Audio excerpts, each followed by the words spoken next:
하나님 아버지, 오늘도 저희들 모여서 주님께 예배를 드리고 또 다른 지체들과 교제를 하러 모였습니다. 주님, 저희들 오늘 아침 공부하는 이 말씀으로 인해서 저희가 주님 안에서 복된 소망을 가지고 또 주님 오시기를, 또 주님 만나 뵙기를 간절히 기다릴 수 있도록 주님 인도해 주시고, 또한 저희 중에 어려움 있는 지체들이 있습니다. 또한 육신적으로 질병 가운데 고통받는 지체들이 있고 또 경제적으로 고통받는 지체들이 있습니다. 모든 지체들이 주님 안에서 또한 주님의 말씀을 가지고 주님 만나볼 그 소망을 가지고 모든 어려움들을 이겨낼 수 있도록 주님 인도해 주시기 원합니다. 감사드리며 우리 주 예수 그리스도 이름으로 기도드렸습니다. 아멘. 지난 시간에 저희가 새 예루살렘에 대해서 살펴보았습니다. 오늘 이어서 나머지 부분 살펴보도록 하겠습니다. 지난 시간에 저희가 이제 20장을 좀 빠르게 봤고요. 21장 4절까지 살펴봤습니다. 오늘은 계속해서 5절부터 살펴보도록 하겠습니다. 프린트물엔 그냥 좀 내용만 요약해 놨고요. 이렇게 성경 구절을 이번에는 적어 놓지 않았습니다. 그래서 그 계시록 21장을 펴시고 같이 이제 쭉 읽어 나가면서 보시면 되겠습니다. 그래서 21장 5절에 보시면 제가 읽어보겠습니다. 왕자에 앉으신 분께서 이르시되 보라 내가 모든 것을 새롭게 하노라 하시고 또 내게 이르시되 이 말들은 참되고 신실하니 기록하라 하시며, 이렇게 말씀하고 계시죠. 모든 것을 다 새롭게 완전히 하실 수 있는 분은 바로 하나님, 바로 예수님밖에 없습니다. 어떠한 종교나 사람이나 신도 모든 것을 완전히 새롭게 할 수는 없어요. 그래서 창조자이신 예수님만이 모든 것을 새롭게 할 수 있죠. 이 말들은 참되고 신실하니 기록하라, 이렇게 말씀하고 있어요. 그러니까 성경이 기본적으로 하나님의 말씀이죠. 근데 이제 성경에 크게 보면 인간의 말도 기록되어 있고 마귀의 말도 기록되어 있어요. 그래서 거짓말도 기록되어 있어요. 마귀가 하는 거짓말들. 그렇죠. 또 마귀가 성경을 잘못 인용하는 경우도 있었죠. 예수님을 시험할 때 마귀가 성경을 잘못 인용했죠. 그래서 그것도 기록되어 있어요. 그럼 이제 그 기록된 마귀가 한 말도 하나님의 말씀이냐? 크게 보면 하나님의 말씀이 맞지만 정확히 보면 하나님의 말씀은 아니죠. 그건 마귀가 한 말이지. 그럼 그것이 가지고 있는 의미는 마귀가 그때 그 시간에 그 말을 한 것은 사실이다, 이런 의미로 볼 수가 있겠죠. 또 비슷한 경우로 욥기 같은 경우를 들 수 있습니다. 욥기에 기록된 많은 구절들, 특히 욥의 친구들이 한 말들은 일반적으로는 사실이에요. 하나님이나 어떤 하나님에 대한 어떤 일반적인 진리를 담고 있는 것은 사실이지만 욥에게 해당되는 말은 아니었죠. 그래서 욥의 친구들이 훌륭한 신학자였는지는 모르지만 훌륭한 위로자는 아니었습니다. 그래서 욥기에 보면 욥의 친구들이 한 말도 대부분은 다, 제가 모르겠어요. 하나하나 확인해 보진 않아서, 근데 대부분은 다 사실이라고 보시면 돼요. 욥의 친구들이 한 말이. 하지만 욥에게 해당되는 말은 아니었어요. 그러니까 잘못 적용한 거였죠. 그래서 그런데 어쨌든지 간에 여기서는 지금 이 말들은 참되고 신실하니 기록하라, 이렇게 말씀하고 있어요. 그러니까 다 하나님의 말씀이지만 주님께서 특별히 더 강조하고 있는 부분이 있다는 것입니다. 성경이 말씀하고 있는 하늘나라에 대한 말씀은 모두 사실이죠. 문제가 있다면 바로 이 성경에 기록된 말씀을 믿지 못하는 사람의 마음에 있는 것입니다. 사람이 구원받지 못하는 것은 구원의 방법이 없어서도 아니고 구원해 주시겠다는 하나님의 약속이 없어서도 아니에요. 오직 하나님의 말씀을 믿지 않는 사람의 마음 때문에 구원받지 못하는 것입니다. 문제는 바로 하나님의 말씀을 믿지 않고자 하는 사람의 마음에 있는 것이요. 물론 이유는 다 다르겠지만, 그래서 마음으로부터 모든 것이 나온다, 이렇게 성경은 말씀하고 있어요. 어떤 사람은 하나님의 말씀인 성경을 믿지 못하겠다고 이야기를 합니다. 성경을 믿지 못하겠다, 자기는. 이렇게 얘기하는 사람들이 많이 있죠, 주변에. 저는 성경을 믿어요. 성경을 못 믿는 이유는 성경과 반대되는 이야기를 하는 사람의 말을 믿기 때문이죠. 그래서 얼마 전에 유행했던 책 중에도 만들어진 신, God Delusion이라는 그런 책이 유행을 했었죠. 그러니까 성경을 안 믿는 사람들은, 제가 봤을 때는 그 God Delusion이라는 책을 자세히 보지는 않았어요. 근데 다분히 저는 이제 좀 논리적으로 이렇게 성경을 반박하면서 이렇게 얘기를 할 줄 알았는데 약간 좀 다분히 감정적이더라고요. 버틀란트 러셀의 어떤 나는 왜 기독교인이 아닌가, 이런 책도 사실은 어떤 그 역사적인 근거, 십자가 전쟁, 그러니까 로마 카톨릭이 했던 어떤 악행들, 중세, 이런 걸 들어서 자기는 하나님을 안 믿는다, 이렇게 얘기하고 있잖아요. 그러니까 좀 성경의 진리를 이렇게 반박하면서 성경을 안 믿는다, 이런 것이 아니라, 또 그 God Delusion 그 책도, 만들어진 신 그 책도 좀 논리적으로 성경을 반박하거나 성경이 허구라고 이렇게 차라리 했으면 더 흥미가 갔을 텐데 좀 지극히 감정적이더라고요, 그 사람이. 근데 사실은 그 밑에 깔려있는 마음은 하나님이 싫은 거거든요. 하나님이 싫은 거예요. 어쨌든지 간에 그래서 하나님의 말씀인 성경을 믿는 사람이 있고 하나님을 믿는 사람이 있고 또 하나님을 믿지 않는 사람들이 하는 이야기를 믿는 사람이 있어요. 그러니까 결국에는 무엇인가를 믿는다는 거죠. 하나님을 믿는 사람도 있고 하나님을 선택한 사람도 있고 하나님을 안 믿는 불신자들이 한 이야기들을 선택하는 사람들도 있어요. 저는 그러한 사람의 말을 믿느니 차라리 하나님의 말씀을 믿겠습니다. 그런데 또 좀 기독교에 대해서 안티 성향을 가진 그러한 청년들이 있는 그런 온라인 상의 어떤 모임들을 가보면, 그러니까 제가 자주 이렇게 방문해 보는 모임이 있는데 어떤 커뮤니티가 있는데 뭐 그 기독교 안티 그런 걸 내걸고 하는 커뮤니티는 아니에요. 그냥 젊은 대학생들이 이렇게 자유롭게 교제 나누고 정보를 교환하고 그런 커뮤니티인데 그런 커뮤니티들의 성향이 대부분은 기독교 얘기가 나오면 좀 안티 성향을 가지고 있어요. 어쨌든지 간에 근데 그런 얘기까지 하더라고요. 성경에는 예수님만 믿어야지 구원받는다. 안 믿으면 지옥 간다. 그런 말이 없는데 기독교인들이 지어낸 거다. 이런 얘기를 하는 경우도 있더라고요. 네, 성경에 분명히 있어요. 안 믿으면 지옥에 간다는 얘기는 있어요. 그러니까 성경을 안 믿고는 자기 자유겠죠. 그 사람들 자유예요. 그걸 누가 뭐라고 할 수는 없어요. 그렇죠. 하나님도 뭐라고는 안 하세요. 다만 자기가 선택한 거에 있어서 책임을 져야 될 뿐이지 믿는 것은 다 자유예요. 하나님께서는 자유의지를 주셨고 누구나 다 자기가 믿고 싶은 거 자유롭게 믿을 수가 있어요. 그런데 성경에서 기록해 놓은 것까지도 또 부인하면서 얘기를 하더라고요. 성경엔 그런 말이 없다 그런 식으로 얘기를 하면서. 근데 대부분 그런 얘기를 하는 사람들도 자기가 성경을 직접 읽어본 것이 아니라 누가 그런 얘기를 하더라 이런 걸 통해서 듣고 얘기를 하는 경우가 많았다는 것이죠.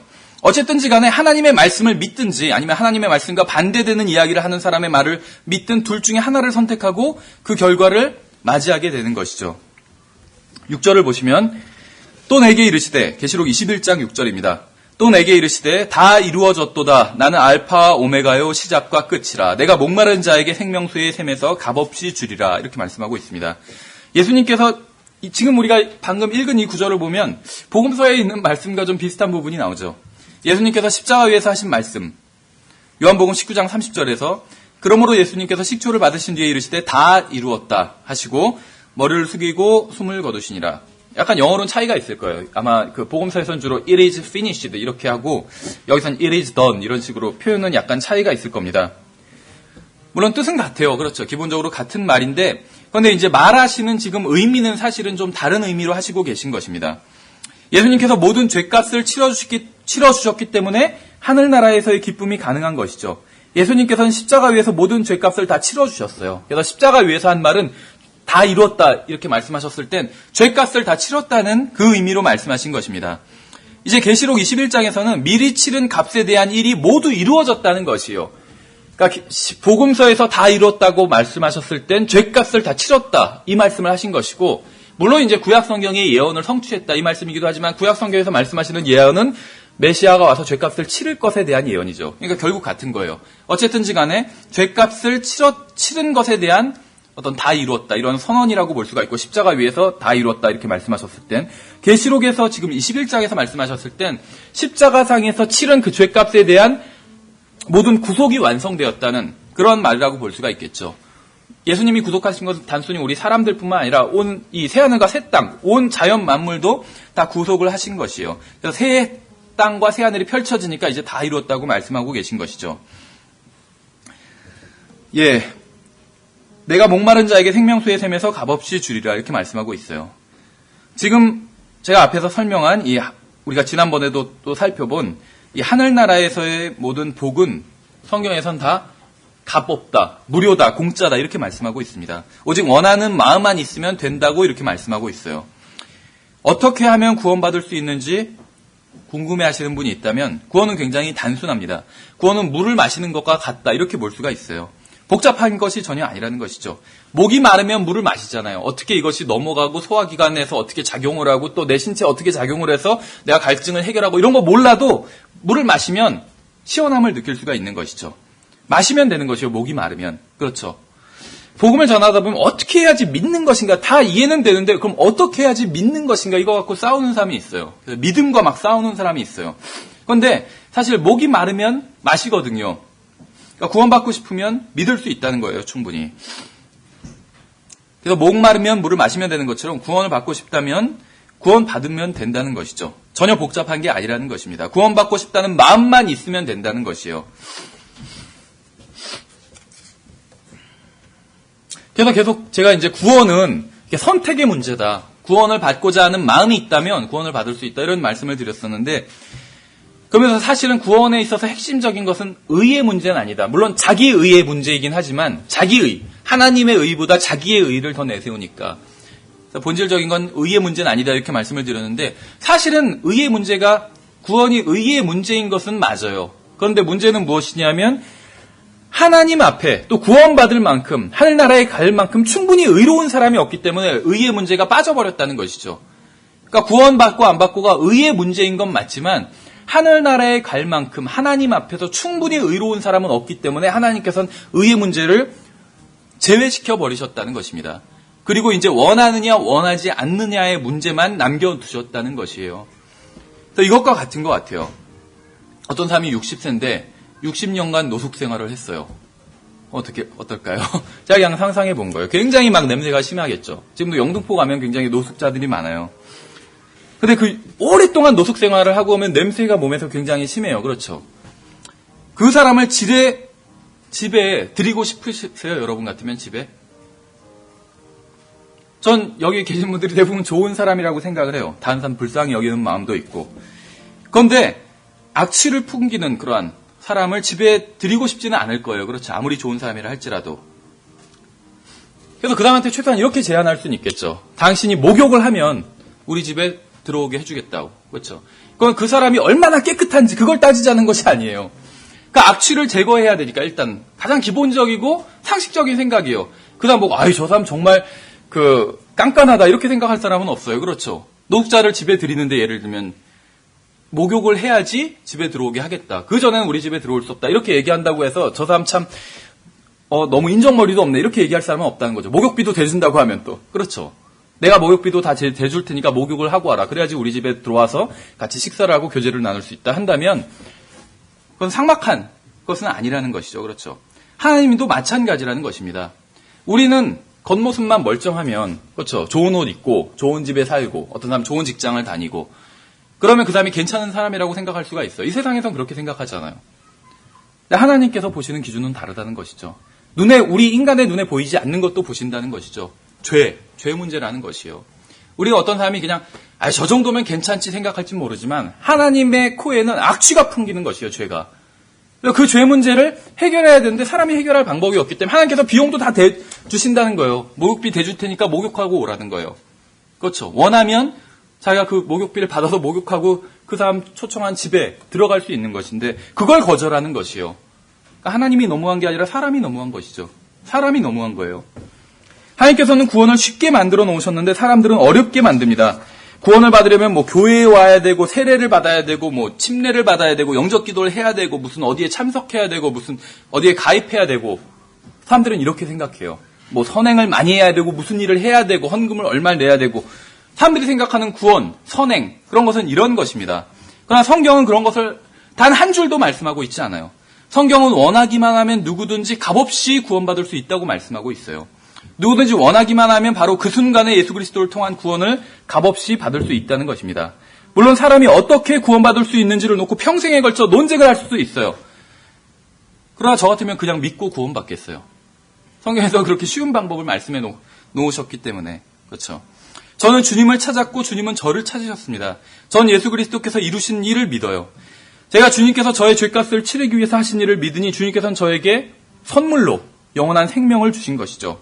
만약 여러분도 원하신다면 여러분도 즉시 원하는 것을 영원한 생명을 받을 수 있다는 것입니다. 7절에 보시면 이기는 자는 모든 것을 상속받으리니 나는 그의 하나님이 되고 그는 나의 아들이 되리라 이렇게 말씀하고 계십니다. 이기는 자는 모든 것을 상속받고 하나님의 아들이 된다고 말씀하고 있어요. 이기는 자가 누굴까요? 여러분은 이기는 자이신가요? 이기는 자? 이기는 자라고 하니까 좀 이상한데 승리자입니다. 승리자. 이긴 사람. 요한일서 5장 4절에서 뭐라고 말씀하고 있는지 아세요? 자, 읽어보면 무엇이든지 하나님에게서 난 것은 세상을 이기느니라. 세상을 이기는 승리는 이것이니 곧 우리의 믿음이니라. 이렇게 말씀하고 있어요. 그래서 요한일서 5장 4절과 다른 신약 성경의 말씀을 종합해보면 이기는 자란 무엇이냐면 하나님에게서 난 사람이라는 것을 알 수가 있습니다. 우리 하나님에게서 난 것을 우리 안에 가지고 있죠. 그렇죠. 바로 새로운 사람이죠. 거듭난 사람. 그리고 이것은 우리의 믿음과 관련이 있는 것을 알 수가 있어요. 그래서 예수 그리스도를 믿은 사람은 새롭게 태어나게 되죠. 그래서 이것을 거듭난 사람, 이렇게 말을 합니다. 예수 그리스도를 믿으면 거듭나게 되죠. 근데 성경에선 그 사람을 또 뭐라고 부르시고 있냐면 승리자라고 부르시고 있어요. 승리자. 이긴 사람이라고 부르고 있어요. 그리고 승리자는 하나님의 아들이 되는 권리를 주시겠다. 이렇게 말씀하고 있는 것이죠. 예수 그리스도를 여러분이 믿으면 여러분은 이기는 자인 것입니다. 여러분은 무엇인가를 믿고 있어요. 그렇죠. 이 세상에 믿음 없는 사람은 없습니다. 모두 무엇인가를 믿으면서 살아갑니다. 그런데 그 믿음을 예수 그리스도께 둔다면 이기는 자가 되는 것이라고 성경은 말씀하고 있어요. 이기는 자는 모든 것을 상속받으리니 나는 그의 하나님이 되고 그는 나의 아들이 되리라. 이렇게 말씀하고 있어요. 하나님께서는 이기는 자에게는 황금길을 주리라. 이렇게 말씀하지 않았어요. 이기는 자에게는 진주문을 주리라. 이기는 자에게는 무슨 하늘나라에 있는 저택의 분양권을 주리라. 이렇게 말씀하지도 않으셨어요. 이기는 자에게 약속해 주신 것은 바로 하나님 자신과의 관계입니다. 물질적인 것은 결코 인간의 마음에 만족을 줄 수가 없어요. 왜냐하면 사람은 물질 이상의 존재이기 때문에 그렇죠. 인간의 마음은 오직 하나님과 바른 관계와 친밀한 교제를 누려야지 만족을 이룰 수가 있습니다. 지난번에 말씀드린 것처럼 철학의 가장 첫 번째 문제가 존재의 문제예요. 존재의 문제. 나의 존재의 문제. 또 나 외부에 존재하는 것들. 근데 이제 그것을 이제 하나님의 존재의 문제. 이렇게 볼 수도 있겠죠. 신의 존재의 문제. 절대자의 존재의 문제. 그렇죠. 근데 이 존재의 문제가 해결되는 것이요. 예수 그리스도 안에서. 그렇죠. 이 세상이 어떻게 존재하게 됐는지 그걸 알 수 있는 것이잖아요. 그렇죠. 모든 해답을 얻을 수 있어요. 하나님 안에서. 그리고 자기가 그 하나님과 또 친밀한 관계를 맺을 수가 있다는 것이죠. 그래서 인간의 가장 첫 번째 문제인 어떤 존재의 문제를 해결해 주시는 그런 말씀이라고 볼 수가 있어요. 하나님께서 친히 자기를 계시해 주시고 알려주실 뿐만이 아니라 아들 삼아 주시겠다고 이렇게 약속하고 계신 것이죠. 여기서 사람은 어떤 물질 이상의 존재이기 때문에 물질적인 것이 아무리 많다고 해서 그것으로 만족한다 이렇게 얘기할 수 있는 사람은 아무도 없고 실제로 본 적도 없어요. 존재하지도 않고. 그러한 만족을 얻을 수 있는 유일한 방법은 예수 그리스도 안에서만 존재한다는 것입니다. 우리가 지금은 사실 충만한 만족을 누릴 수 없을지도 모르지만 아직 육신 안에 있으니까 하늘나라에 가서 보면 그런 만족을 얻을 수 있게 된다는 것이죠. 8절에 보시면 21장 8절입니다. 그러나 두려워하는 자들과 믿지 않는 자들과 가증한 자들과 살인자들과 음행을 일삼는 자들과 마법사들과 우상숭배자들과 거짓말하는 모든 자들은 불과 유황으로 타는 호수에서 자기 몫을 받으리니 이것이 둘째 사망이라. 그래서 둘째 사망에 대해서 이렇게 정의해 놓고 계시죠. 불과 유황에 들어가는 것이 둘째 사망이다 이렇게 말씀하고 있는데 계시록 21장과 22장에서는 하늘나라에 갈 수 없는 세 가지 종류의 사람이 거듭해서 계속 반복돼서 나옵니다. 나머지 종류의 사람들은 여기 꼈다 저기 꼈다 좀 바뀌기도 해요. 그 리스트가. 세 가지 중에서 계속 등장하는 것이 무엇인 줄 아세요? 중요하게 등장하는 것이 거짓말하는 자들이래요. 거짓말하는 자들. 하나님께서는 거짓말을 굉장히 싫어하시죠. 그런데 문제가 무엇이냐면 사람 중에 거짓말쟁이가 아닌 사람이 있을까요? 없다는 거예요. 그래서 예전에 어떤 신문기사를 보니까 사람이 하루에 몇 번 거짓말을 하냐 보니까 아마 이제 사회생활을 하는 평균적인 사람을 말하겠죠. 집에서 혼자 계속 있는 사람 말고 사회생활을 하는 평균적인 사람은 하루에 200번 거짓말을 한대요. 근데 아마 작은 거짓말까지 다 센 것 같아요. 그렇죠. 어떤 선의의 거짓말, 오늘 예뻐 보이네 이런 말까지 다 포함한 것 같아요. 거짓말 경우가 많아요. 그런 말도. 접대성 멘트 일명. 그리고 이제 아주 악의적인 거짓말들 많죠. 사람 완전히 어떤 사기를 치기 위해서, 그렇죠. 완전히 속여서 자기가 이득을 취하려고 그런 악의적으로 하는 거짓말도 굉장히 많겠죠. 어쨌든지 간에 사람이 거짓말에서 자유로울 수 있는 사람은 정말 없는 것 같아요. 도둑질에서 자유로울 수는 있는 것 같아요. 그렇죠. 모르겠어요. 저도 지금 기억에는 안 나는데 하여튼 남의 것을 훔치지 않은 지는 꽤 오래됐어요. 모르겠어요. 어렸을 때는 있었는데 하여튼 꽤 오래됐어요. 남의 것을 훔치지 않은 지. 그런데 거짓말하지 않은 지는 모르겠어요. 그렇게 아주 오래된 것 같지는 않아요. 어쨌든지 간에 거짓말로부터 자유로울 수 있는 사람은 없어요. 그런데 하나님께서는 거짓말을 싫어하세요. 그래서 계시록 21장, 22장에서 계속 죄인들의 목록 열거하시는 가운데 계속 반복되는 사람이 꼭 끼는 경우가 바로 거짓말이라는 것을 볼 수가 있습니다. 또 우상 숭배자들, 하나님께서 우상을 만드는 사람들과 또 숭배하는 사람들 모두 싫어하십니다. 근데 이제 그렇다고 해서 우상이 있는 곳에 가서 막 그것을 부술 필요는 없죠. 요즘 그런 게 막 문제되잖아요. 뭐 조계사에 가서 우상을 없앤다느니, 그렇죠. 막 우상 숭배자들한테 뭐라고 하고, 그럴 필요는 없는 것 같아요. 뭐 심지어 단군상을 자르고 그럴 필요는 없는 것 같아요. 자기 우상을 제거하면 돼요. 하나님께서 원하시는 것은 각자 자기 우상을 제거하는 것이요. 남의 우상은 나중에 예수 그리스도께서 오시면 강제적으로 제거를 하실 것입니다. 지금 우리가 강제적으로 할 수 있는 것은 아니에요. 자기 우상부터. 우상은 여러 종류가 있잖아요. 가장 대표적인 우상이 눈에 보이는 단군상 같은, 그렇죠. 뭐 불상 같은, 아니면 뭐 성모 마리아상 같은 그런 것들을 성경에서는 우상이라고 부르고 있어요. 새긴 형상들을, 그렇죠. 그 두 번째 우상은 자기 마음속에 있는 우상들이 있잖아요. 그렇죠. 하나님보다 더 먼저 두는 것들. 그럼 자기 마음속에 있는 것, 자기가 가지고 있는 우상 많아요. 그리스도인들도. 그 우상부터 해결하면 되지. 왜 남의 우상을 자꾸 해결할 필요가 없다는 것이죠. 그러니까 각자 자기가 세운 우상을 해결하는 것을, 그러니까 다른 사람의 회개를 대신 해줄 필요 없는 것처럼 자기 회개는 자기가 해야지 하나님 앞에 의미가 있는 것이잖아요. 그렇죠. 그 다음 전혀 회개할 마음도 없는데 대신 회개할 필요는 없다는 것이죠. 음행을 일삼는 자들. 이것도 참 요즘 보면은 기준이 이중적이라는 걸 알 수가 있어요. 자, 아까 말씀드린 것처럼 대학생들 많은, 젊은 사람들 많은 그런 커뮤니티, 인터넷 커뮤니티 가보면 솔직한 얘기들을 하잖아요. 익명성이 보장되니까. 근데 이제 가끔 그런 것들이, 그런 얘기들이 나와요. 예를 들면 어떤 결혼하기 전에 이제 다른 사람과 동침하는 거. 그렇죠. 그런 것들에 있어서. 근데 이것도 굉장히 이중적이에요. 갖고 있는 게. 보통 그러면 뭐라고 얘기하면 다 괜찮다고 생각한다고 해요. 결혼하기 전에 남자든 여자든 자기 결정권이 있고, 그렇죠. 또 성적 자유가 있다. 굉장히 진보된 사상인 것 같죠. 그래서 동침하는 게 뭐 어떠냐. 자기 즐거움을 위해서 하는데, 그렇죠. 성인이고. 그렇게 얘기를 해요. 그런데 그러면 당신의 여동생이나 아니면 당신이 앞으로 결혼할 사람도 그러면 어떠냐면 그건 싫다는 거예요. 이중적이죠, 굉장히. 이중적이에요. 근데 뭐 그걸 어떻게 보든 간에 하나님께서는 음행을 일삼는 자들이라고 이렇게 말씀하고 있어요.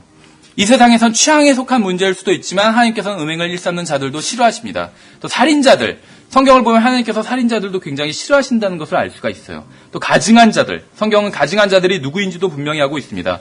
주로 동성연애자들을 의미하고 있는 경우가 많아요.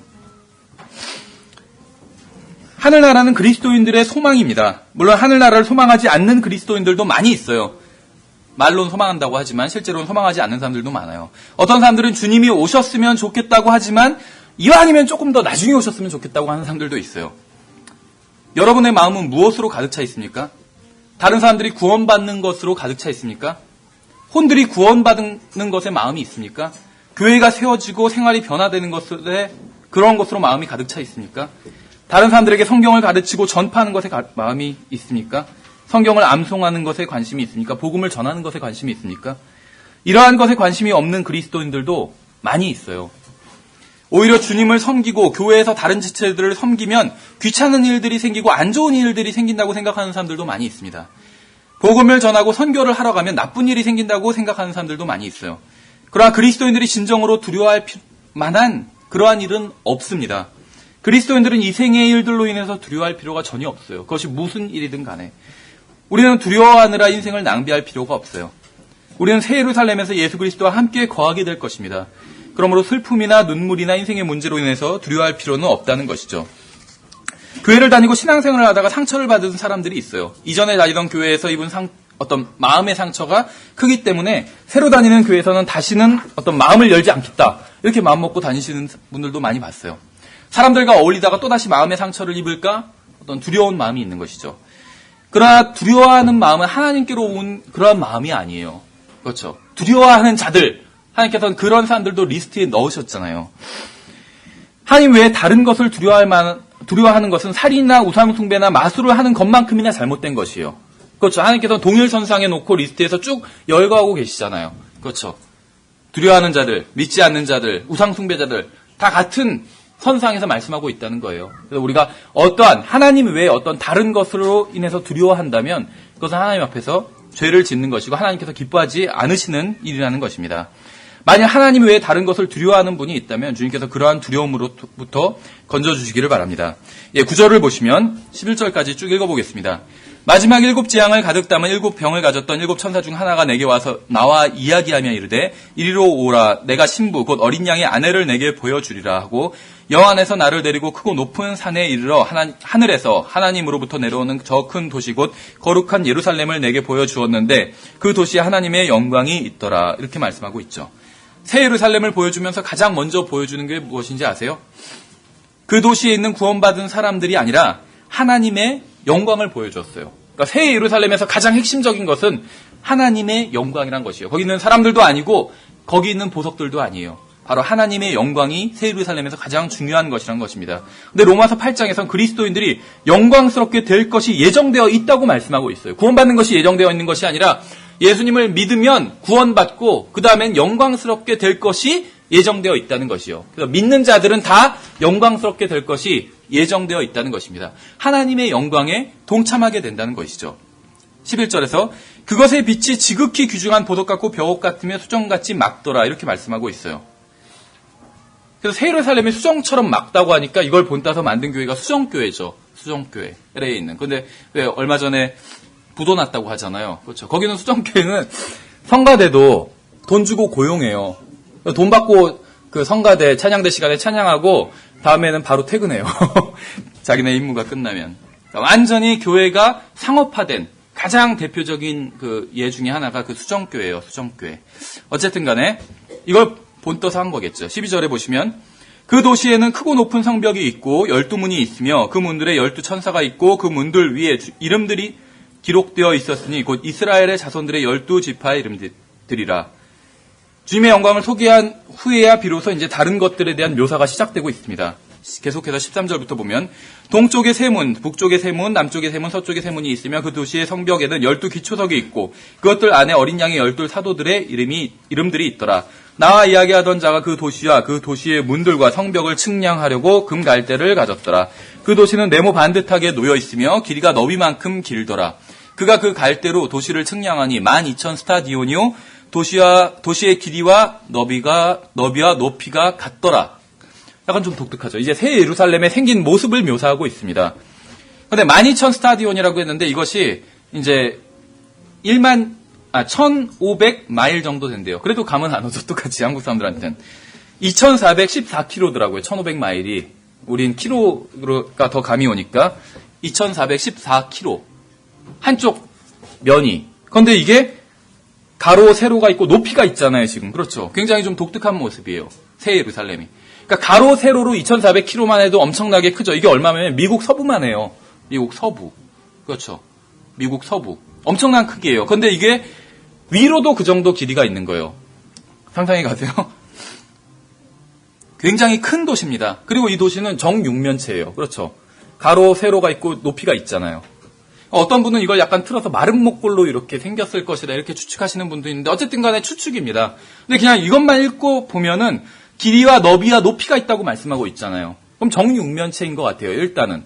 그러니까 엄청난 크기입니다. 이것이 엄청난 크기예요. 성경에서는 구원받는 사람이 구원받는 게 어렵지다고 말씀하고 있지는 않아요. 쉽다고 말씀하고 있지만 구원받는 사람이 적다고는 말씀하고 있어요. 그렇죠. 마태복음 7장에서도 너희는 좁은 문으로 들어가라. 멸망으로 인도하는 문은 넓고 그 길이 넓어 거기로 들어가는 자가 많고 멸망으로 인도하는 문은 넓다고 하고 구원으로 생명으로 인도하는 문은 어렵다고 말씀하지 않고 좁다고 말씀하셨어요. 좁다고. 쉬운데 좁은 것이요. 사람들이 적게 선택하기 때문에. 그러니까 구원받는 사람이 전체 인류에 비교해서 본다면 훨씬 더 적겠죠. 그런데 이 지금 성경에서 설명하고 있는 이 새 예루살렘의 크기를 봤을 때 이것이 그냥 단순하게 평면적으로 한 층으로만 된 도시는 아니라는 것이요. 보면. 그렇죠. 몇 층인지는 모르겠어요. 근데 한 층으로만 돼 있지 않은 것은 분명해요. 그렇죠. 길이와 너비와 높이가 있으니까 뭐 성벽만 높이가 그렇게 있는 건 아닐 거 아니에요. 그렇죠. 분명히 다 층으로 이루어져 있지 않을까. 이건 저 추측입니다. 성경에 그런 건 없어요. 몇 층으로 돼 있다. 어쨌든 간에 저는 그러지 않을까. 그렇죠. 안에 보니까 1층인데 담장만 그렇게 높더라. 이렇게 나와 있지는 않잖아요. 아마 층으로 이루어져 있을 것이에요. 근데 이 정도 크기면 이게 한 층이라 할지라도 지금 지구의 인구 60억인지 70억인지 잘 모르겠는데 다 들어갈 수 있는 크기예요. 근데 이것이 다 층으로 이루어져 있잖아요. 엄청나게 큰 크기죠. 그렇죠. 예, 어쨌든 간에 17절 보시면 또 그가 그 도시의 성벽을 측량하매 사람의 치수 곧 천사의 치수에 따라 140 큐빗이더라. 1큐빗이 일단 팔꿈치 요 크기잖아요. 근데 이제 여기서 사실은 그 주목해서 볼 만한 것은 이제 사람의 치수 곧 천사의 치수. 이 곧이라는 말은 같다는 말입니다. 곧이라는 말은. 그러니까 사람의 치수와 천사의 치수가 같다는 것이요. 그렇죠. 그러면은 크기가 같다는 거죠. 사람의 크기와 천사의 크기가 같다는 것이요. 한번 여러분들 나중에 지금 강의하신 것도 있고, 나은성 목사님이 아니면 이제 신앙원에서 또 앞으로도 강의를 하실 텐데, 그 천사론 마귀론 들어보시면 이 천사 마귀의 크기가 나옵니다. 천사는 일반적으로 사람의 크기라는 것을 알 수가 있는데, 마귀는 굉장히 더 작다는 것을 알 수가 있어요. 복음서를 통해서 보면. 어쨌든지 간에, 우리 오늘 주제는 아니고, 예, 그 도시의 성벽 건조물은 벽옥으로 되어 있고 그 도시는 순금이며 맑은 유리 같더라. 그러니까 지금 우리가 지상에서 상상하는 그런 순금과는 좀 다르죠. 여기서는 지금 도시가 순금인데 맑은 유리 같다고 말씀하고 있어요. 그러니까 우리가 생각하는 어떤 그 금과는 좀 다른 것은 분명합니다. 이러한 건물이 상상이 되세요. 이것은 지금 인간의 어떤 상상력을 뛰어넘는 모습인 것이 분명합니다. 19절에 보시면 그 도시의 성벽 기초석들은 온갖 보석으로 장식되었는데 첫째 기초석은 벽옥이요, 둘째는 사파이어요, 셋째는 옥수요, 넷째는 에메랄드요, 다섯째는 홍만호요, 여덟째는 홍보석이요, 일곱째는 귀감란석이요, 여덟째는 녹주석이요, 아홉째는 황옥이요, 열째는 녹옥수요, 열한째는 청옥이요, 열두째는 자수정이더라. 모르겠어요. 이 보석이 뭔지 알기는커녕 지금 발음하기도 어려운 게 있는데, 이 제임스 낭스 목사님도 이걸 쭉 리스트를 읽으면서 발음을 잘 못하더라고요. 막 성도들이 웃고 그러더라고요. 근데 발음하기도 어려운 것 같아요. 그러니까 전혀 알지 못하는 그런 보석들인 것이죠. 근데 어쨌든지 간에 귀중한 보석들인 것은 사실일 겁니다, 이것들이. 근데 만일 여러분이 가치 있는 보석을 얻게 된다면 그것을 건물의 기초석으로 삼지는 않겠죠. 그렇죠? 금고석에 잘 모셔두시 건물의 기초석으로 보석을 삼지는 않을 거예요. 근데 여기선 지금 새 예루살렘, 그게 하나의 큰 건물인데 거기서 있는 기초석들이 이런 보석이라고 말씀하고 있는 것이요. 새 예루살렘의 그 길의 보도블럭을 하나님께서는 황금으로 놓으셨죠. 보도블럭을. 그리고 보석으로 건물의 기초석을 삼으셨어요. 왜냐하면 하늘나라에선 그러한 것이 더 이상 귀중한 보석이 아니기 때문에. 하늘나라에서 귀중하게 여기는 것은 바로 구원받아 하나님의 자녀가 된 사람들이라는 것이죠. 하나님께서 중요하게 여기는 것은 물질적인 것이 아니라 구원받은 사람들과의 관계라는 것을 알 수가 있습니다. 새 예루살렘의 한쪽 벽이 1500마일, 그러니까 2400km 이상이라고 말씀을 드렸죠. 그러니까 그 벽 전체가 보석으로 이루어져 있다는 걸 지금 말씀을 그대로 믿는다면 엄청나게 큰 보석임에 틀림없죠. 21절에 보시면 그 12문은 12진주였으며 문마다 각각 한 개의 진주로 되어 있고 그 도시의 거리는 순금이 마치 투명한 유리 같더라. 이렇게 말씀하고 있어요. 문 전체가 하나의 진주로 이루어져 있다면 엄청나게 큰 진주일 것입니다. 길이 황금으로 되어 있는 곳에 사는 사람들은 모두 좋은 사람들임에 분명해요. 그렇죠?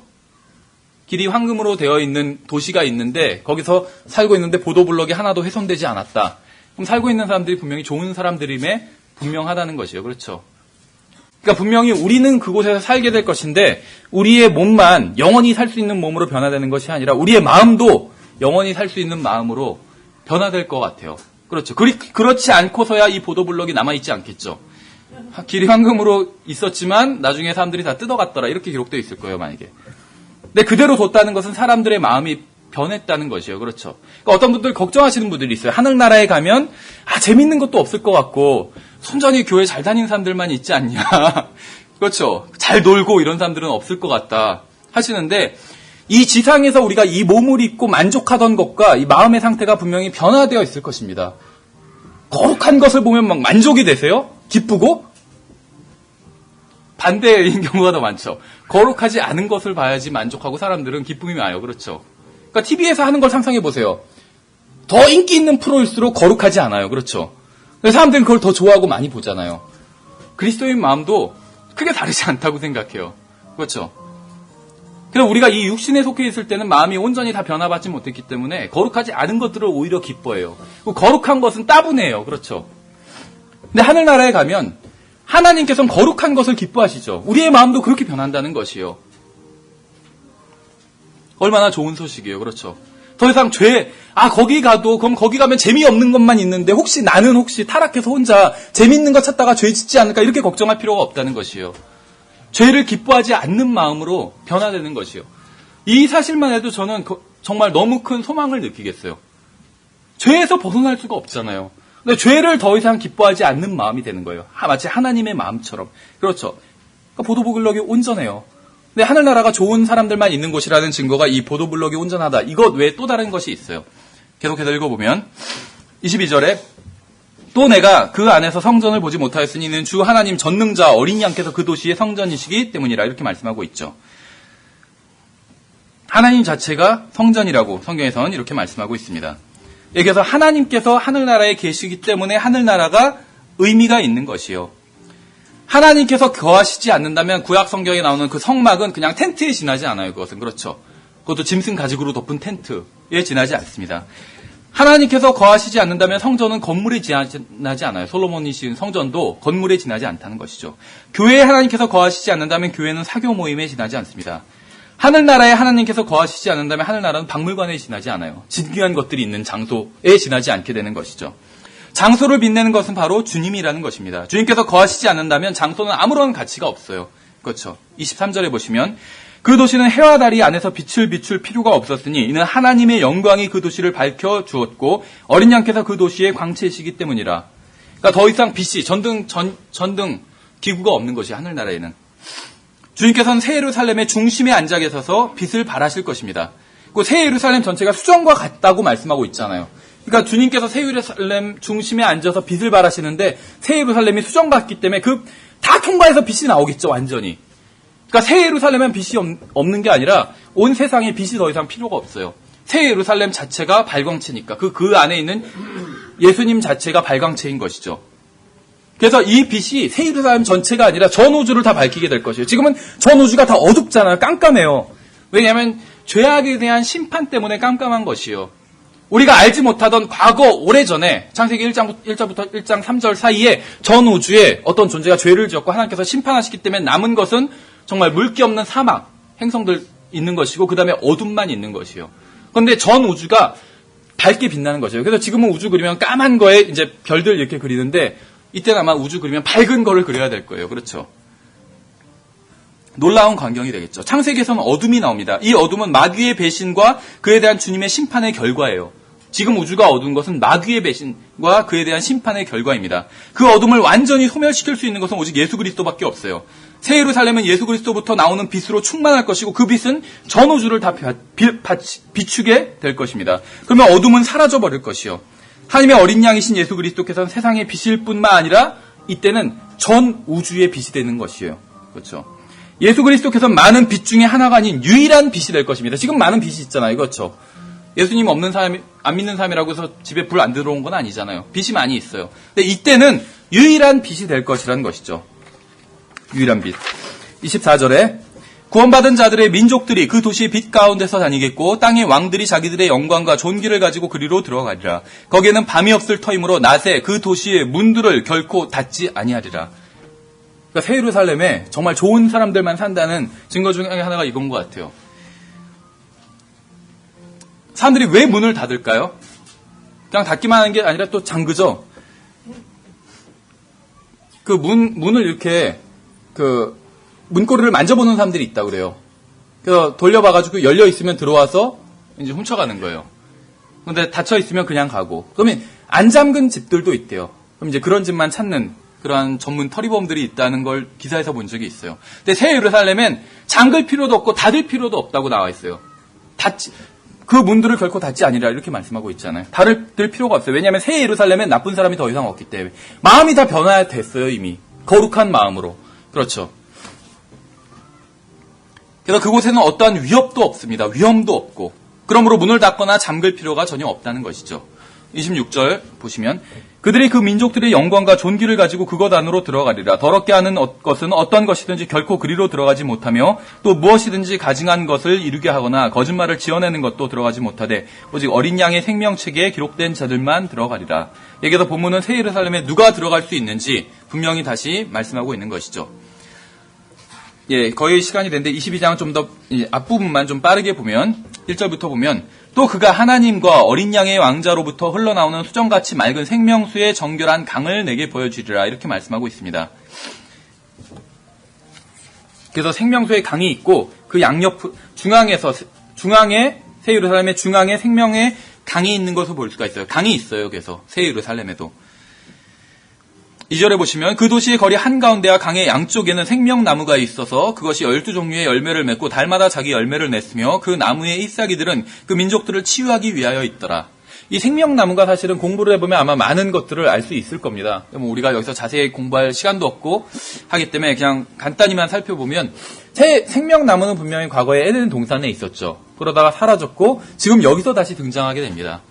그래서 창세기에서 사라진 생명나무가 성경 어디에서 등장하지 않다가 지금 여기서 다시 계시록 마지막 부분에서 등장을 하게 돼요. 그래서 분명히 어떤 낙원이 처음에 아담에게 주어진 것은 낙원이었는데 그 낙원이 사라져버리게 되죠. 그리고 오랫동안 이 세상에선 감춰져 있었는데 그게 사실은 셋째 하늘로 올라갔다고 볼 수가 있겠죠. 이 생명나무를 기준으로 놓고 본다면. 그랬다가 지금 셋째 하늘에 있던 새 예루살렘이 다시 내려왔잖아요. 그래서 다시 낙원이 완전히 회복된 것을 알 수가 있습니다. 그런데 이 생명나무도 뭐 자세한 걸 알 수는 없지만 지금 창세기에 보면 단수형으로 쓰이고 있어요. 근데 여기 보면 어떨까요? 강이 있고 양쪽에 생명나무가 막 무성하게 있잖아요. 그런데 특이하게 표현이 여기서도 단수로 사용하고 있어요. 그 생명나무, 그 나무 이렇게 부르고 있어요. 계속해서. The Tree of Life 하고 The Tree 이런 식으로 계속 부르고 있습니다. 그러니까 하나의 나무가 군락을 이뤄서 어떤 데 가면 어느 숲에 가보면 나무가 여러 그루가 있는데 뿌리를 보니까 하나인 경우가 있어요. 그렇죠. 그래서 겉으로는 여러 그루인데 실제로 보면 하나인 경우가 있어요. 근데 아마 여기서도 자세히는 모르지만 그렇지 않을까 이렇게 좀 생각을 해보고 있는 것입니다. 여기서 이 하나의 생명나무가 강을 사이에 두고 양옆으로 지금 자라나고 있는 것을 볼 수가 있어요. 그래서 여기서 12종류의 그러한 과실을 맺고 있다. 이렇게 말씀하고 있습니다. 그런데 여기서 이제 마지막 한 부분만 우리가 더 살펴보면 민족들을 치유하기 위한 잎사귀가 있는데 이 생명나무에 민족들을 치유하기 위한 것이라고 말씀하고 있어요. 그런데 이제 어떤 분들은 여기서 힌트를 얻어서 그래서 지금 우리 밖에 있는 나뭇잎들 예를 들면 은행나무 잎에서도 어떤 걸 추출해내고 그렇잖아요. 그러니까 그런 힌트를 여기서 얻었다 이렇게 말씀하시는 분들인데 어느 정도는 사실인 것 같지만 그걸 절대적으로 받아들일 수는 없어요. 왜냐하면 성경에서 하나님께서 모든 나뭇잎들에 다 어떤 사람들을 치유하는 그런 물질이 있다 그렇게 말씀하신 적이 없어요. 그렇죠. 오직 생명나무에 있다고 그렇게 생명나무만 한해서 말씀하셨다는 것이죠. 그리고 그것이 이제 첫 번째예요. 다른 나무들에도 다 있다 이렇게 말씀하신 적은 없어요. 그리고 생명나무에만 지금 있다 이렇게 한 나무만 특정해서 말씀하시는 것이 첫 번째고 두 번째 이유는 무엇이냐면 이 땅은 저주를 받았어요. 그러니까 땅 위에 있는 모든 나무도 다 저주를 받았어요. 그러니까 거기에 어떤 치료제는 있을 수 있지만 그것은 지극히 제한적이고 근본적인 것은 치료할 수는 없다는 것입니다. 아무리 이 세상에 있는 나무나 초목을 구해도 뭐 불로장생을 할 수 있는 아니면 인간의 근본적인 문제를 해결하고 질병을 해결하는 그러한 것을 추출해낼 수는 없다는 것이에요. 그건 생명나무에만 있어요. 그렇죠. 우리가 뒤에 조금 더 있는데 나무 부분 다음 시간에 하고 다음 주제는 좀 짧습니다. 그래서 같이 연결해서 하도록 하겠습니다. 예, 수고하셨습니다.